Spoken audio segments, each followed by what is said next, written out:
Welcome again to Cottage Talk. I'm Russ Goldman. Joining me right now is Tony Gold.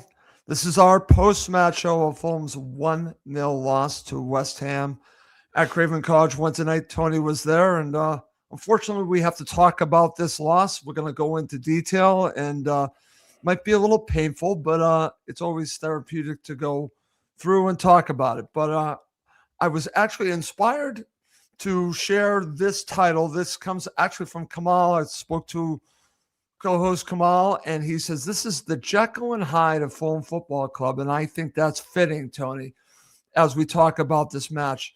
An opportunity to really push forward.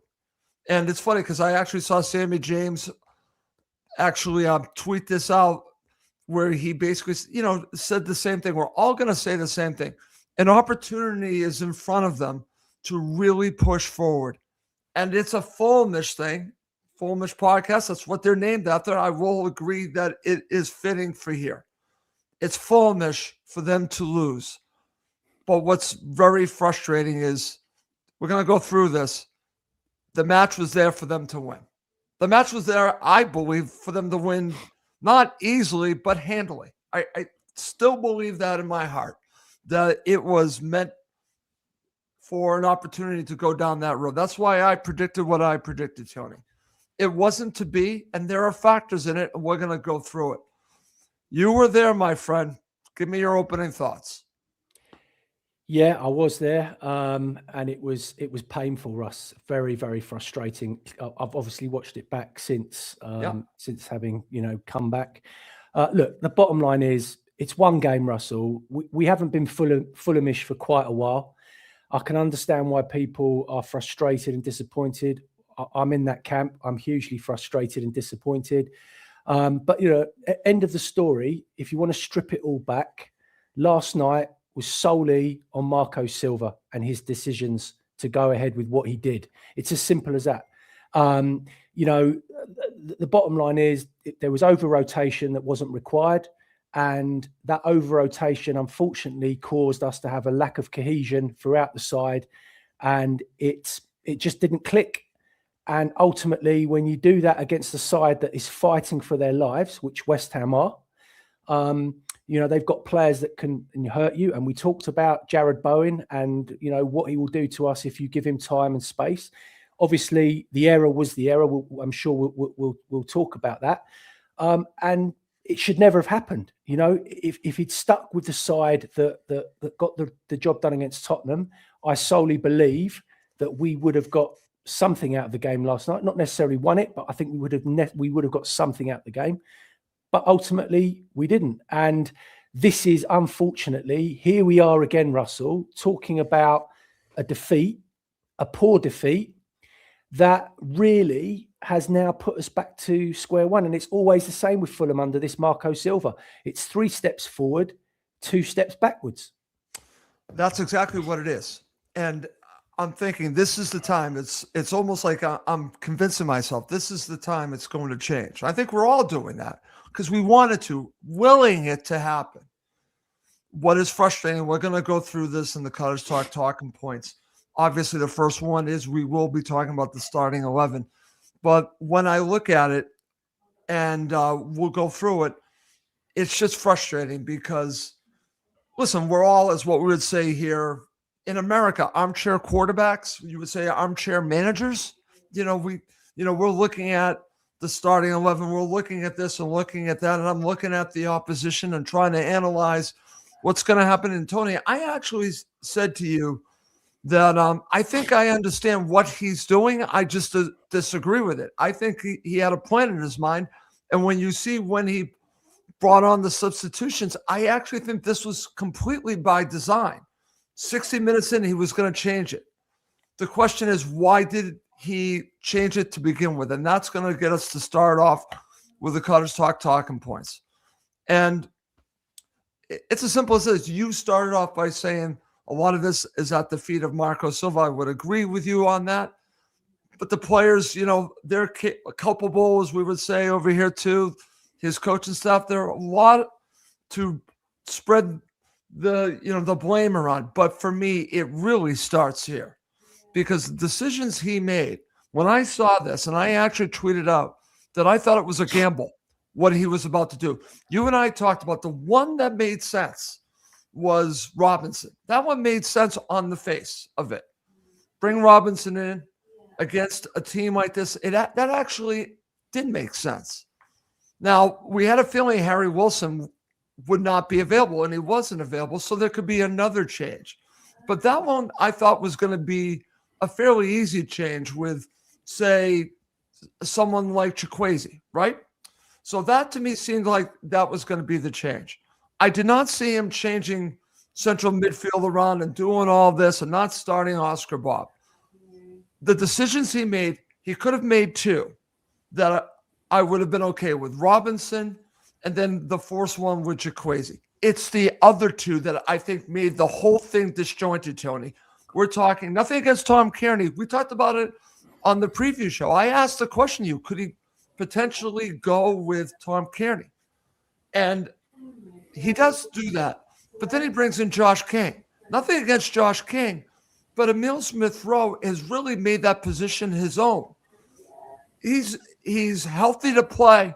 He could have started. He could have, and then you end up, and I saw Sammy James tweeting this out, so I want to give him credit too.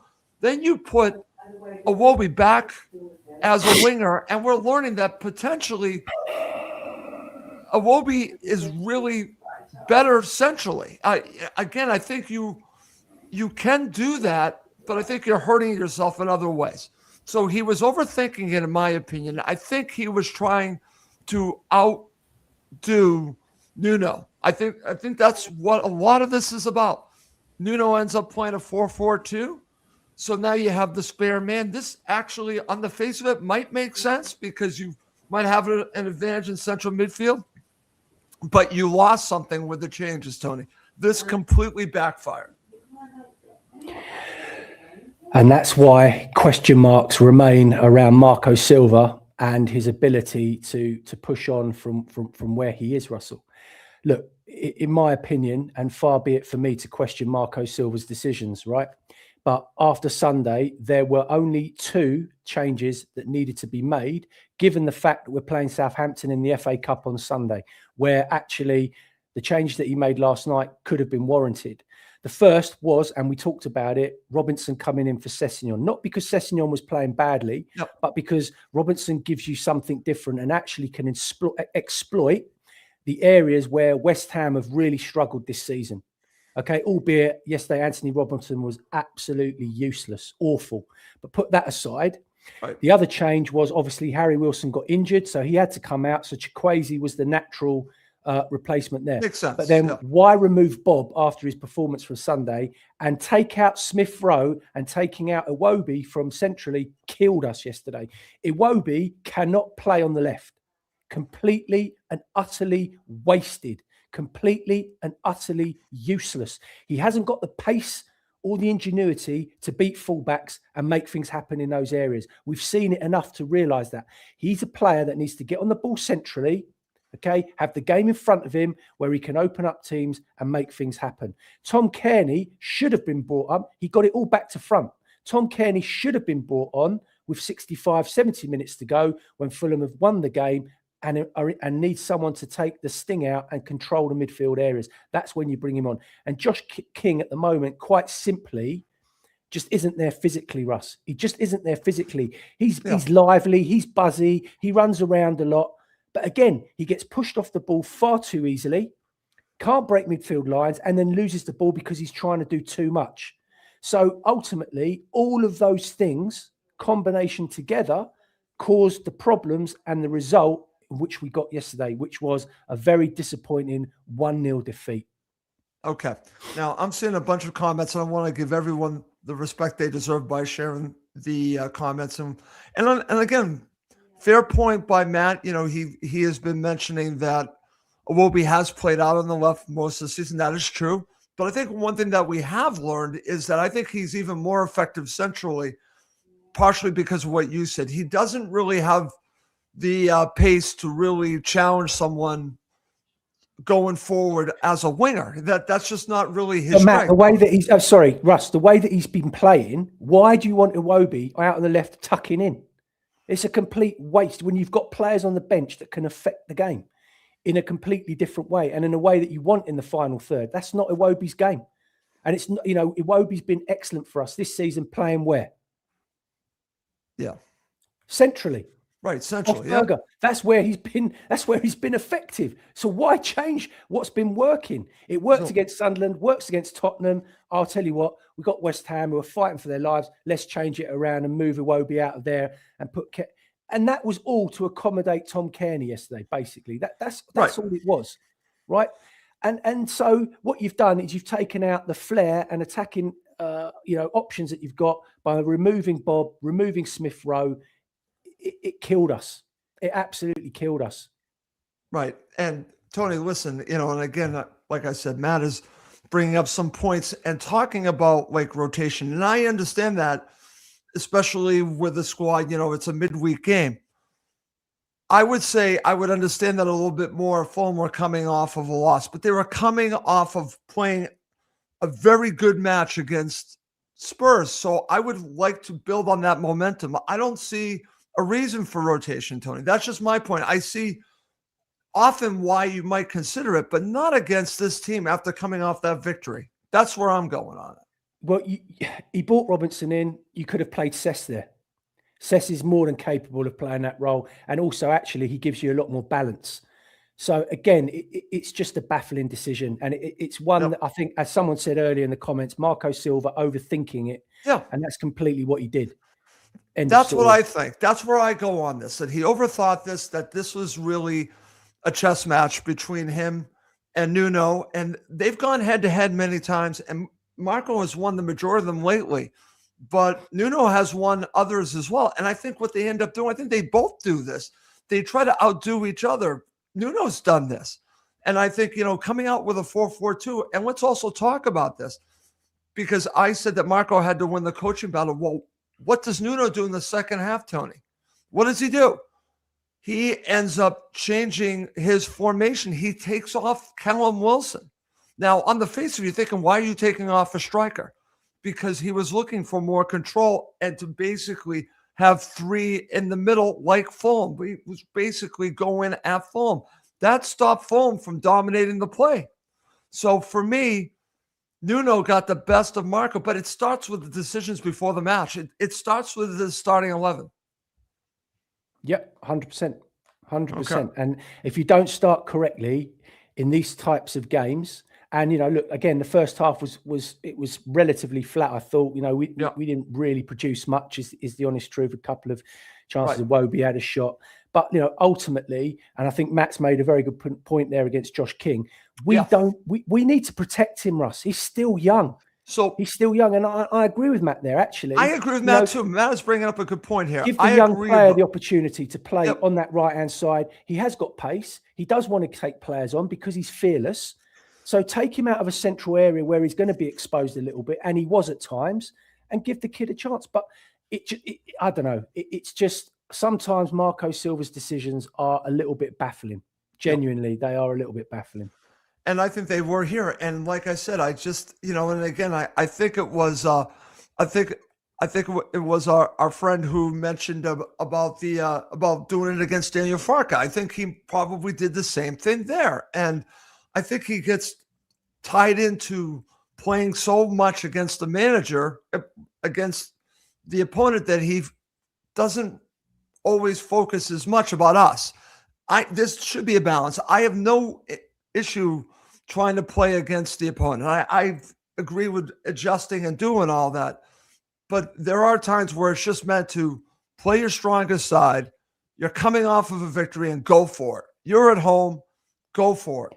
And I just think that this is overthinking it. And Steve Reynolds brought that up, and I agree with that. All right, let's move on. And I've seen comments about this, and we could talk about these individually.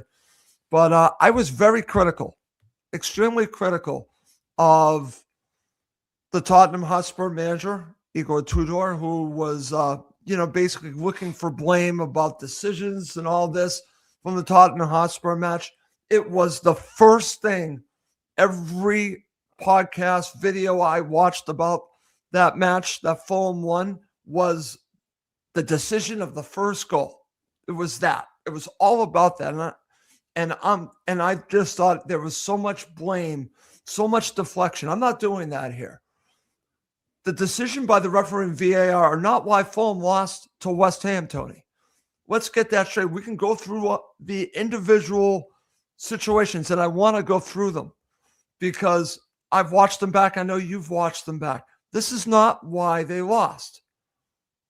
The reason why they lost is how Fulham were set up, and the players simply could not get it done, and they made one mistake, and that's all it took.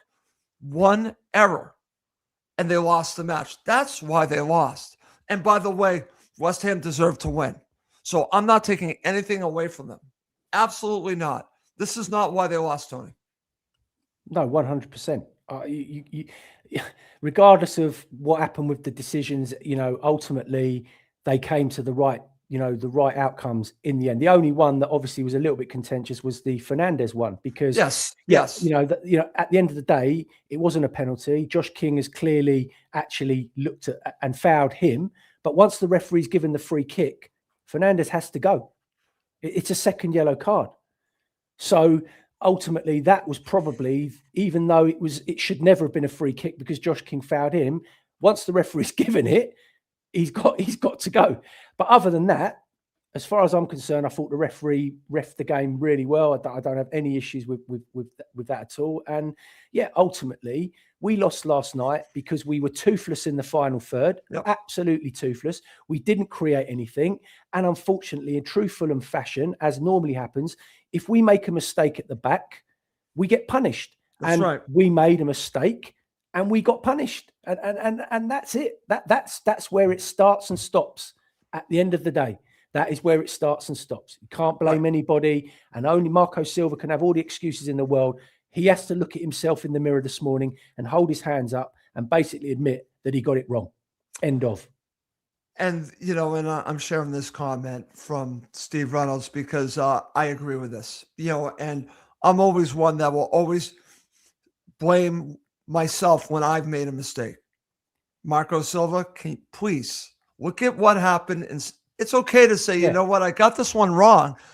I'm a very good manager. I got this one wrong. Exactly. I'm not 100%. No one's 100%.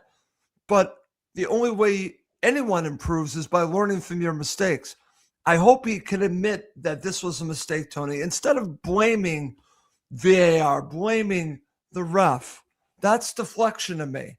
That's not looking in the mirror and saying, you know what, I got this one wrong. That's where I disagree with him, because I think that he's deflecting, Tony. Yeah, don't become Scott Parker, please. No, that's Scott Parker. Please don't do that. Please don't do that. We'll go through the individual decisions when we break down the match, but I just wanted to start off by that because I'm very strong when it comes to this. If my team loses, I'm going to tell you that they lost. If there's a call that I disagree with, I'll mention it. But honestly, if my team deserves to lose, I'm going to say they deserve to lose. And it's not the ref and it's not VAR. That's not the reason. It's actually West Ham and themselves. West Ham took advantage of a mistake. Simple as that. Anyways, let's move on. Another one that I've heard, and this is popular in the media today. I've already seen this. I disagree with this. And it's not a disrespect to Harry Wilson. I respect Harry Wilson. I respect him, everything that he's done. The loss of Harry Wilson is not why Fulham lost to West Ham. It's not, Tony. It's not. Harry Wilson has had an excellent season. He's had a very good season. But Fulham have more than enough to replace him for one match, like we were talking about with Chikwueze, and be able to be fine. And I've also seen, and let's be honest, I've seen matches lately where he's been a passenger. He has been dominant at sometimes, and some other times, come on. There have been matches where he has been nullified. I'll give the opposition a lot of credit on that. So it's not like he has been lighting it up each and every match. He's been great throughout the season. Fulham's player of the season, probably. Okay, and I will definitely say that. And I've enjoyed watching him this season. But he's not the reason why they lost, Tony. Fulham are not a one-player team. Yes, granted, we missed his tenacity. We missed his directness. We missed his quality in the final third. There's absolutely no question about that. But it's not the sole reason why Fulham, lost that game last night. Ultimately, as you said, Russ, quite rightly, we had enough quality in those areas with Iwobi and Chukwueze. The bottom line is they just didn't perform in those areas. And I thought actually Chukwueze was really poor last night. Yeah, he was. His end product was not great. He hasn't been great since really coming back, and I think he's struggling a little bit. But as I said, you had Oscar Bob, you had Ryan Sessegnon, those two lads who are have been playing very well. Could have given us something completely different, and you saw what Bob can do on Sunday against Tottenham. I think he would have been very disappointed not to have played yesterday. But look, as I said, ultimately, Marco Silva gambled, and the gamble, failed. The gamble failed massively, and it's come back and it's slapped him right in the face. And now he's put himself under unnecessary pressure, because putting Sunday aside, because we all know what's going to happen on Sunday, we've now got to go to a rejuvenated Nottingham Forest and get a result. And if you think that's going to be easy, then you've got another thing coming. So, yeah, he's put himself in that position once again. That's why there are question marks around Silva at the moment from fans. And that's why they're asking, can this guy take us to the next level? Can he do it? We're going to find out in the next 8 games, Russ. We are absolutely going to find out. I think a determination of Marco Silva will be made in these last matches. And, as we would say over here, the rubber will meet the road. We're getting close to that point. So very good by you for bringing that up, because every opportunity for Fulham to take that next step, they've taken a step back. At some point, you can't keep doing that. So the questions will continue to be, has he taken Fulham as far as he can? Only time will tell. We're going to find out in these 8 matches. I do want to share this comment from Karen Johnson. I want to read this out. Okay. All I pray for is that my boys get themselves together for Sunday. My ambition in life is to see Fulham play an FA Cup final before I die. Heading towards 70, I'm running out of time. Please, can we progress to the next round? Bring back John Mitchell, my hero. Okay. Karen, I want that for you in the worst possible way. Okay. I can't say that strong enough. I want that for you. I want that for everyone. I agree with you on that, because I want everyone to experience that. I think that would be such a wonderful moment for all the Fulham supporters.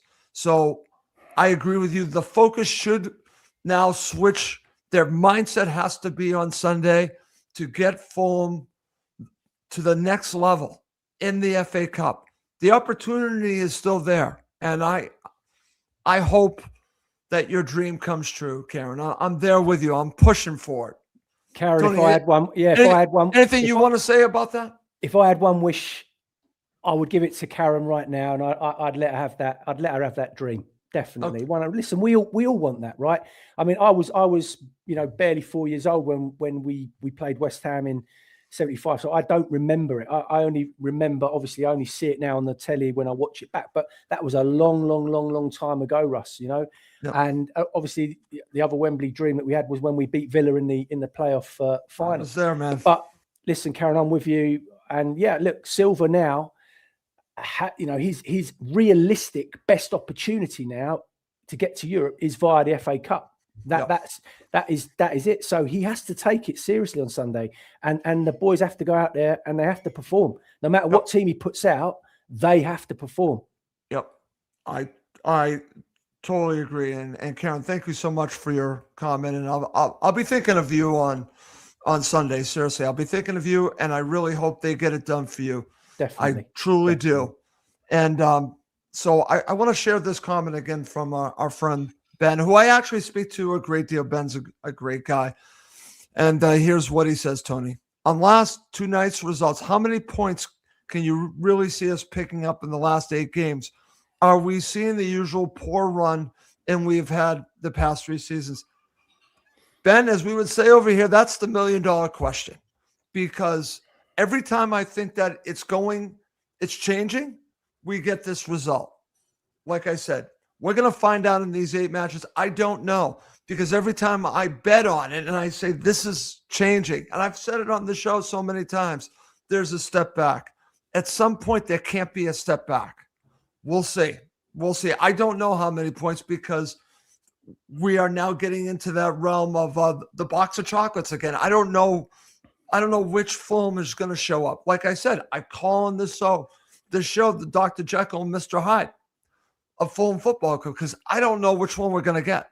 If you give me the team that I saw against Spurs the last 8 games, then I'm telling you we're going to get into Europe. But if we get the Dr. Jekyll and Mr. Hyde and we start to get the team we saw against West Ham, no way at all. It's on them. It's on Marco. It's totally on them. Look at yourselves in the mirror and say, what do I want in these last 8 matches? And what do I want for the Fulham supporters and myself? Do I want to get to an FA Cup final? Do I want to win an FA Cup final? That is right in front of you as well. There's plenty to play for. Get it done. That's my thoughts on that. Okay, let's move on. Let's see. Let's move on to another talking point. I just threw the Harry Wilson one on you. Okay. So, Tony, the last one I'm going to give you is something that we see often, and it's predictable. All it took was one mistake. One mistake defensively was the difference in the match. And it's funny. I said to you right off the bat, I had flashbacks to the London Stadium of last year with Bernd Leno. I don't know what was the birthday boy. I feel bad in some ways. It's his birthday. And he made an error in judgment there. And with Calvin Bassey, they're in between 2 thoughts. And next thing you know, you have Somerville, who's taking advantage of it. And the match is literally over then, because they couldn't get it done after that. It changes everything. The first goal, it's funny, I think you even said it in the previous show, the first goal would matter, right? The first goal could be the whole difference. So that played out. That totally played out, because they held on after that and they were comfortable at times. And then Fulham were making all kinds of poor passes after that, Tony. I don't know if you remember, but they looked desperate. After West Ham scored the goal, the passing was horrific after the fact. After the fact, they got shell-shocked by this goal. Totally shell-shocked. It's not that their heads dropped. It's just that they got desperate. So that's all it took. This one mistake. It's so frustrating, Russ, because it was so avoidable. It was just so avoidable. It was a really, really poor mistake to make. And you know what? Leno, yes, all right. The error, it was a decisive moment. It did change the match. And, 80% of it will fall on Leno's shoulder. But Bassey, was not innocent in that situation. And I still believe that Sander Berg could have absolutely smashed Somerville before he pulled the trigger. I really believe that. And it was, look, and obviously then Leno comes into all kinds of criticism now. Every Fulham fan in the country pretty much wants him replaced, wants him out, wants him done and dusted. But up until that moment, actually, Leno had kept us in the game and he'd been absolutely faultless. But that's the life of a goalkeeper. Unfortunately, they only get remembered for the catastrophic, errors or misjudgments that they make. And unfortunately, last night on his birthday of all days, he's pulled out an absolute ricket. But look, he wasn't the reason we lost the game, Russ. That was one moment. You've got to remember, we've had 90 plus minutes to go out and score a goal. And we were utterly toothless. And once Silva made the decision to take Raul off and bring on Muniz, we might as well have all have packed up, turned the lights off and gone home, because he was a complete passenger. I promise you, at my age now, you could have brought me on. I would have done more than Muniz did in the time that he was on the pitch. He was absolutely useless. And I just want to share this. Matt's right when we talk about Bernd Leno. He did make a brilliant point-blank save. 100%. Okay, so I'm glad, Matt, thank you for bringing that up. Because and like I said, he's going to be remembered for the mistake. But that's the life of a goalkeeper. And it was, unfortunately, the moment that cost the game, but we still had 10 other players out there on the pitch that could have impacted or made an impact plenty of to win time. the Plenty game. of time. Plenty of time. We didn't create anything, Russ. That's the bottom line. We did not create anywhere near enough. We did not trouble their goalkeeper. Okay, Castaña's had a shot at the end, which their goalkeepers made a good save at. And to be fair, Josh King in the first half, he should have scored. I think Smith Rowe buries that, to be perfectly honest. But look, that's where, that's football. You don't take your chances at one end and you make a mistake at the other. It's going to cost you. It cost us last night. Okay, excellent. All right. It's time to break down this match. Coming up next, Tony and I will break down both halves and put an end to this terrible loss for Fulham Football Club. All right, my friend, let's get to it. Let's now break this down. It's not going to be an easy time talking about this match in some detail. So let's talk about the first half.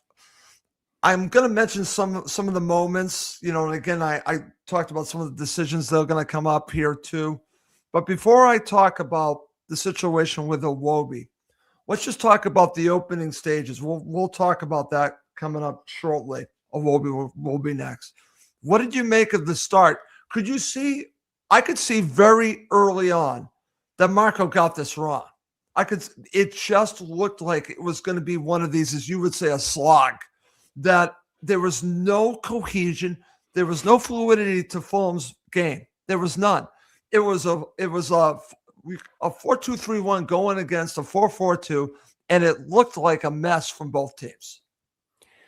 Like I said, Russ, when you're playing a side that is fighting for their life, doesn't matter who they are, right? In the bottom three, they are coming with an intensity and the objective to win the game by whatever means possible, right? They're fighting, they're digging in, they're going to make it difficult. They're going to throw themselves into challenges. They're going to, battle for every 50-50. West Ham were nothing special yesterday. They were there for the taking. The emphasis was on Fulham. And we did not start, absolutely 100% Russell, we did not start the game with any real tempo. And that was down to the changes that Marco Silva had made. Players coming in that hadn't played for a while, that were a little bit, short of match sharpness, whatever you want to call it. And we just could not get that cohesiveness together, which was critical in the final third. So what you then had is that, although we controlled territory relatively well, I thought, West Ham was set up to play direct and to press the second ball. Okay. And eventually that's what led directly to them getting the goal. Essentially we had no rhythm in the build-up of our play. We normally play short through our centre backs. That didn't really happen. The quick combinations that we normally have between our midfielders and wide players, they were non-existent. And we didn't really open up diagonally at all. So ultimately, we just ended up playing at West Ham's level. I'm glad that you just said that. Yeah. And we just weren't able to lift ourselves. And so when that happens, what it looked like to me on the pitch is that we had slow circulation of the ball. We had fewer third man combinations between Raul, Josh King and the wide players. And as a result, we had little penetration. And ultimately, that's why Fulham failed to register and score last night. Okay. All right. Let's now talk about some of the moments. There aren't that many that I really want to focus on in the first half. There are a few. So let's start with the first one. I don't know if you've had a chance to watch this back. Listen, this is close, but I'm going to say it right now. I don't think this is a handball on Iwobi. I don't think it is. What did you make of this? Well, obviously, whilst you're there, it was impossible to see. But now that I've watched it back, I mean, it could have gone against us, Russ. That's all I'm saying. It was close. It was close. I will say it's close. It could have gone against us, and I would not have been surprised if it had. I mean, it was borderline. It was proper borderline. So maybe Fulham got away with one there. Some people will say not. I mean, but what is the handball rule at the moment? Does anybody really know? That kind of thing. But I've seen them given, Russ. I've seen them given. So yeah, in my mind, we got away with one. Okay, fair enough. All right, let's now move on. Later on in the half, like I said, this is the match was played at, I want to say, the the way that West Ham wanted it to be played. It wasn't played the way that Fulham wanted to play it. That's what's frustrating about this, is that the moves that were made forced, I think, Fulham to play it the way that Nuno wanted it to be played. Okay? A desperate team doesn't care how it wins as long as it wins. It doesn't have to look good. It just has to win. That's exactly what West Ham did. It doesn't have to be pretty. It's about winning. That's all it's about.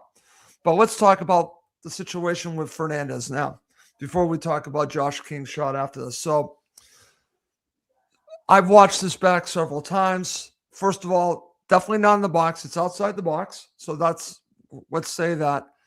But I truly believe that this has to do with Josh King actually either bumping in or following Fernandez, and not the other way around. So it's certainly, in my opinion, is not a second yellow, which that's just the way I looked at it. I think you said, well, but if they give him the free kick, it should be. So this is where it gets a little weird. Give me your thoughts on this whole thing. Yeah, by the latter of the law, obviously, when you slow it down and you look back at it, Josh King clearly fouls Fernandez. But in the game, the referee's given the free kick. Fernandez has already been booked. That is if that's a foul, that is a yellow card, Russ. He thought he was being sent off. The player himself thought he was. It's a sending off. It's plain and simple a sending off. So why has the referee not deemed that to be a yellow? Yeah, so it was all a bit weird. But by rights, West Ham should have been down to 10 men, 100%. Okay. Even though it wasn't a foul. I know, which is strange. That's why I said it's very strange to have a conversation like this. Yeah. All right. So shortly after that, right before the half ends, Josh King has a great chance to score. And I feel bad for the kid. He's trying hard, man. He's trying hard. And I thought it was difficult on him, and I've talked to you about this, that I think we have a very special player in Josh King. I just think that his body needs to mature as he gets older. He will mature, because when he's going up against some of these center backs, they can just push him off because they're just bigger and stronger than him. This is not one of those cases, but just in general, I want the kid to score a goal. This is a great chance to score, Tony. Yeah, look, I think a more seasoned, more experienced professional scores that goal. I think he kind of snatched at it a little bit, rushed it. But, like I said, he's 18 years old. So the expectation on this kid at the moment is massive. Every time he steps onto the field, Fulham fans, are expecting, miracles. We have to remember, this lad hasn't played a lot of football recently. Yesterday was his first start in a long time. So he's not quite up to, match fitness and match sharpness as you'd want him to be. Yep. So, he's going to have those moments. On another day, in another situation, maybe he scores that, So I think we just got to be patient with him. I think it was a crucial moment in the game, because if he scores that just before half time, everything changes. Then it's a very, very different outlook coming into the, into the second half. But it's always ifs, buts, and maybes, Russ. He didn't. And you know what, next time, as I say, he'll work on it. And if he gets in that situation again, he'll score. Absolutely. I agree with that. And I think we really have a special player. So I hope the fans understand that this is just the very, very beginning of his career. And when he flourishes, we'll be very happy when he does. He's on the cusp of that. He definitely is. All right. And Matt's absolutely right, by the way. That was a brilliant first touch. It was. Really unbelievable. And we'll put that back up there. Yeah, it was outstanding, because that actually made the chance for him, to be fair. Exactly. And listen, he has that in his locker. He does. It's just a matter of time. He just needs more seasoning. He'll get there. Okay, let's see. Okay. Wayne, yes, I agree with you. We've already talked about that. Thank you for sharing that. All right, let's go to the second half. And I think we should go right to the situation at the beginning of the second half. Now, I'm a Fulham fan. You are at the match. You're in the hammy end. I want to know what you thought at the time when you first saw this, because it's not a penalty. Now, others have told me that it still should have been a penalty because Kearney hits his leg. But let's talk about this, because I don't think he deserved I think they got this one right, Tony. But as a Fulham fan, I want the penalty. Of course I do. It gives us the lead. But I think they ultimately got it right. No, they did get it right. Look, in game time when you're watching, it looked like a penalty to me. It looked like he'd been clipped and brought down and yeah, absolutely stonewall penalty. But that's what VAR is there for us, to get those decisions right. And ultimately, it wasn't. It wasn't. Yeah. You can't dispute it. Plain and simple, it wasn't. So we move on and that's it. End of. There's nothing more to talk about. No, I agree. So, of course, then after that, I think shortly after that, we have the changes. So I think it was really the change by Nuno changed their shape. So their shape changed. Control of the game changed at that point. But Marco then makes the changes, which I wish he would have gone with to start the match. He brings on, you have the changes with Smith Rowe coming on, and then you have Bob coming on. Those were the big changes. What did you make of the triple substitution that he made? Look, the game was crying out for Bob and Smith Rowe, to be honest with you. Personally, I think Chukwueze had offered absolutely nothing.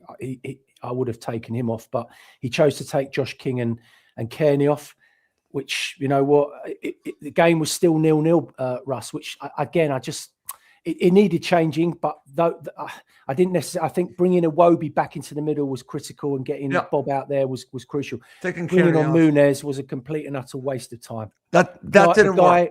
He's not fit, Russ. He's not fit. He's not fit. He can't run at the moment. He's not fit. He needs games. They need to stick him in the reserves, under 21s, do whatever they need to do, get him out and something. He needs games. He's really struggling at the moment, and he's nowhere near it. And that actually killed us. And as soon as he came on, I was thinking to myself, Jesus, we've now got absolutely no outlet at all. Nothing. Yeah. No one to hold the ball up. No one that's going to get anywhere near it. And I think, and that actually helped West Ham. And I think their goals come because our centre forward was just absolutely nowhere to be seen. Okay. We've already talked about the West Ham goal. And this, again, obviously, it's a mistake. I'm going way back. I'm giving you a Men at Work song. It was my theme song. It's a mistake for many years. It's a mistake.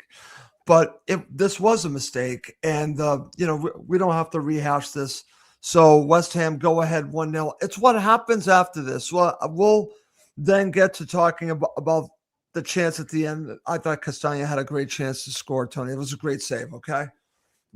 Before we talk about that, from the West Ham goal, what did you see from Fulham until we get to the late stages? We'll then talk about that separately. Well, look, I'm going to give Nuno a lot of credit here, because what he did is he transformed West Ham into like a 4-4-2, which caused massive problems for us, okay? Yep. They were very aggressive, they were very compact, and they pressed Fulham every time they tried to build up and play direct. They were at us. And that long ball from West Ham obviously caused a confusion between, Leno and Bassi, a lack of communication, whatever you want to call it. Leno's misjudged it under pressure from Jared Bowen. Then the loose ball's fallen to Somerville. And I still think Sander Berger's got to absolutely smash him, honestly. Yeah. But for some reason, he sort of sidestepped him or hasn't read it or wasn't brave. I don't know. Only Berg will know what happened. And then obviously, it's ended up in the back of the net. But, you've got to give Nuno credit, because ultimately their two strikers caused us problems all night. They pressed, they worked hard. They cut out our midfield lines, stopped us, going wide early. And in the end, we just couldn't find a way. Yeah. And that's come solely because Nuno set them up. They were disciplined, in possession, out of possession. And once that goal came, we couldn't unpick them. We couldn't unlock them. Not at all. That is credit to their manager for that. I'm glad that you brought that up, because what I watched was, after the goal, like you said, compact, dangerous when they needed to be, made things very difficult. And that's when you saw some really poor passing from Fulham. But you know what? If you really look back at it, it's caused by West Ham. It's West Ham. Here I am in the beginning saying, well, they were getting nervous. They were, they were trying too hard.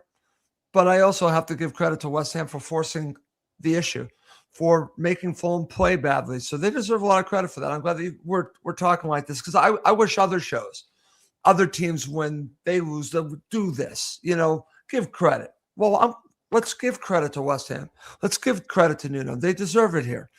But now let's go to the very end, okay? So you have this opportunity. There weren't that many, and I saw the comment about taking Tete off and bringing on Castagna. I thought that was strange, but Castagna had two chances, but the second one, Tony, this is a great save. I thought this was going to be in the back of the net.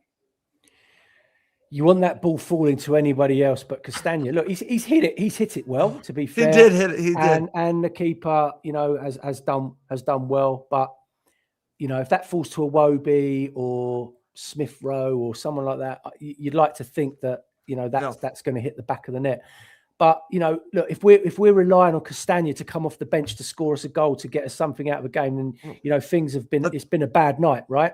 Absolutely. Absolutely. Look, we struggled badly in the final third last night. That's it. Harry Wilson was definitely a miss, but it wasn't the main reason. The players that came in, they just didn't link very well. We didn't play enough through balls.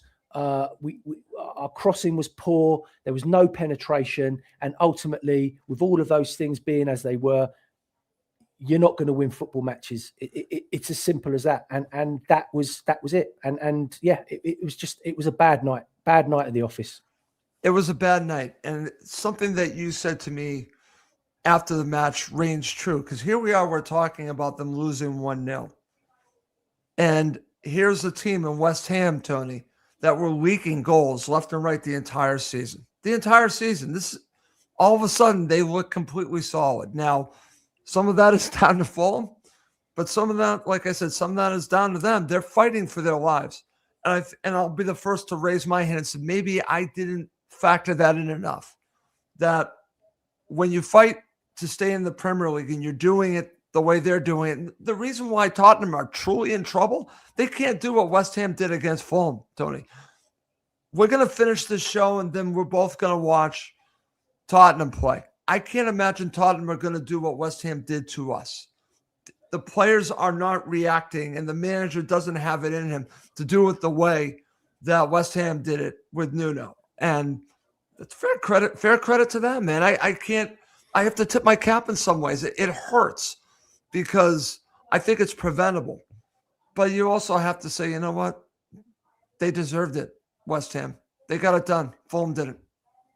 Yeah, absolutely. And as I say, if you want to break it down, and strip it back, there were three areas last night where Fulham struggled most. Central progression, West Ham defended the middle of the park really, really well. We couldn't play through the lines. And, that was surprising given that Kenny was in there, but I think Iwobi would have been far more effective. Our chance creation last night was shocking. Even though we had more shots on target, there were few higher quality chances that we created. And third thing, our defensive communication was nowhere to be seen, and it got exposed because, that situation was so avoidable, Russell. And at that level, you'd expect it to be far better. But there we go. It is what it is. Okay. All right. So unfortunately, Fulham go down 1-0, and we're in the situation that we're in, my friend, and it's disappointing.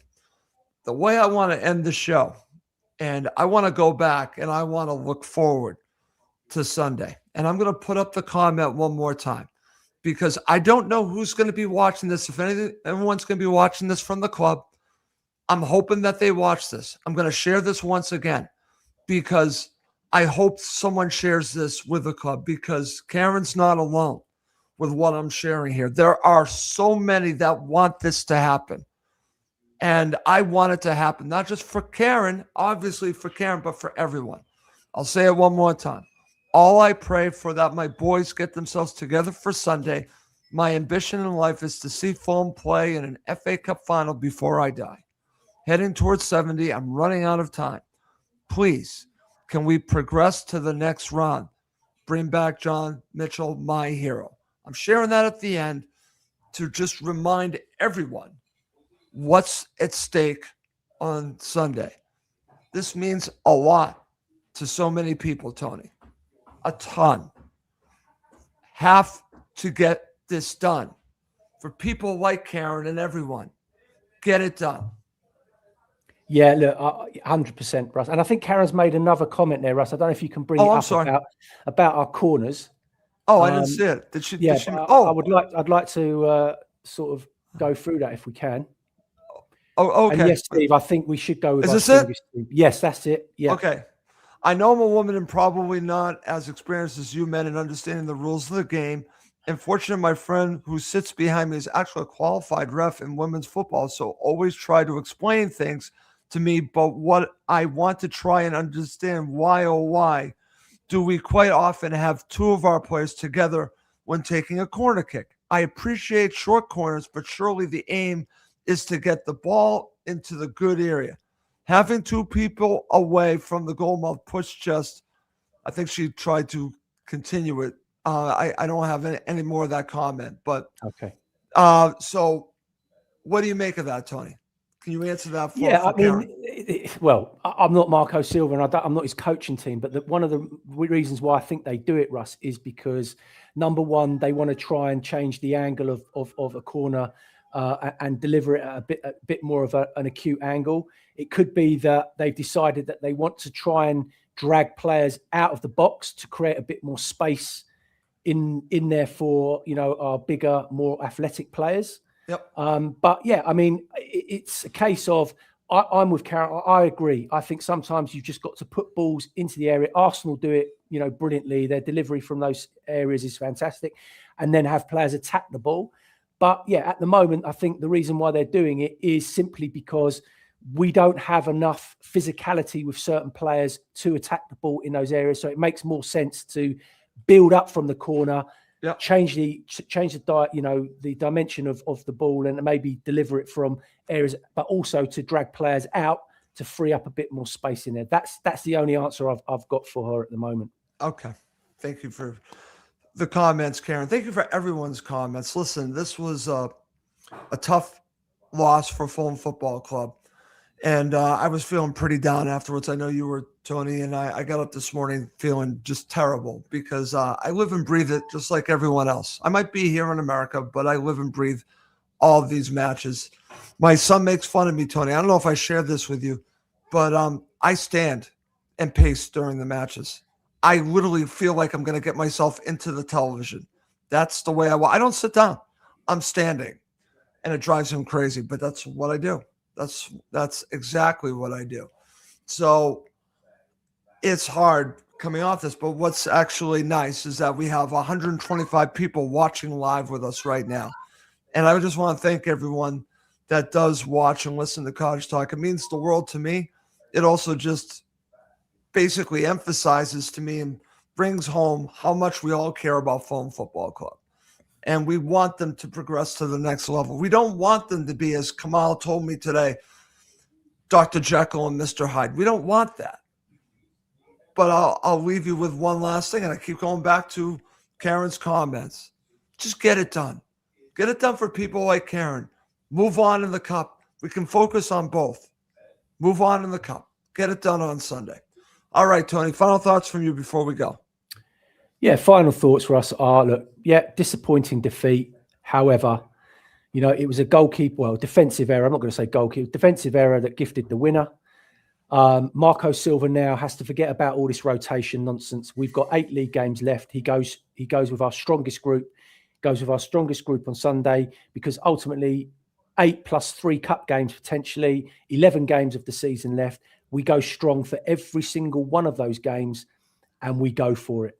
Okay. That's it. We go for it. I'm not giving up yet. My final thoughts is, I know what I've said. I projected 10 points from March. That ain't going to happen. It could still be 9. Tough match to come, obviously Sunday, and then we have Nottingham Forest. I want my team to rebound. I want our team to rebound. I want to come out of March and saying they turned the corner, because they still can. but time is running out. Time is precious. It's running out. Take from this show what I mentioned about the FA Cup and also the rest of the season. Time's running out. Can Fulham get it done for all these people? Get it done. All right. Well, that's going to do it for this episode. Great show as always. He's Tony Gold. I'm Russ Goldman. Thank you as always for watching and listening to Cottage Talk, part of the Talk Sport Fan Network.